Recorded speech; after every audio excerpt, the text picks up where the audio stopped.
Hey guys, today is a very sort of personal topic or conversation, and I think everyone goes through this at some stage where they feel like they need to give up, or they're being told to persevere. But this whole conversation on perseverance, what does it actually mean, and how do we actually persevere? So I created this video on 4 keys of perseverance that you need to know and implement in your life. Number one is a lot of people don't associate this with personal perseverance, but the first aspect is knowing when to quit and slowing down. You might have heard the term, you can't tell, a mother that has an ugly baby. Very similar in business and property. You need to know when your business isn't working, you're not making enough money. You need to know that you need when to let go of something that isn't good for you. Part two of that is also, knowing when to slow down. Because sometimes we're forcing things. I was like this for a very long time in sales as well.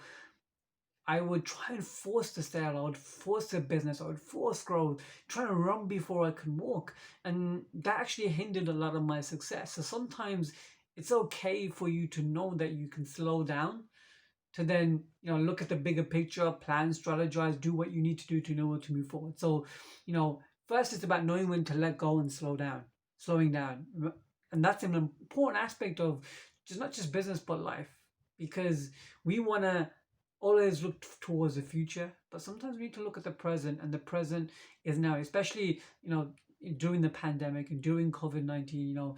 We start to now think about what we really value in life. And for me, I realized that it is the things that matter to me the most, or the family, or my health, or the things that make me grow as an individual, and not just my work or career or business. So if you want to persevere, look after yourself.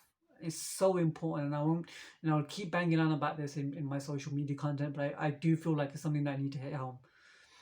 Number two is, and this is something which a lot of people find very difficult to do, is take the emotion out the equation and have a solutions mindset. What I mean by that is, when things are going wrong, we start to emotionally feel this anxiety build up. You start to feel this level of fear within us that things are going wrong, and we panic and we start to make really bad decisions. This is where we need to be absolutely logical. It's the most difficult thing to do, and it requires practice and time and effort. But being the person who says, okay, let me see what's wrong here. What do I need to do in this situation? What can I do to, present a solution? So rather than seeing things as, the world's about to end, and everything's, gonna go wrong, you gotta think, okay, what is the challenge? Identify the problem or the challenge or the obstacle, and think, what is the solution that I can come up with and need to implement? So rather than emotionally panicking from within inside, it's about stepping out of that and thinking, I need to now have a solutions mindset. That's number three.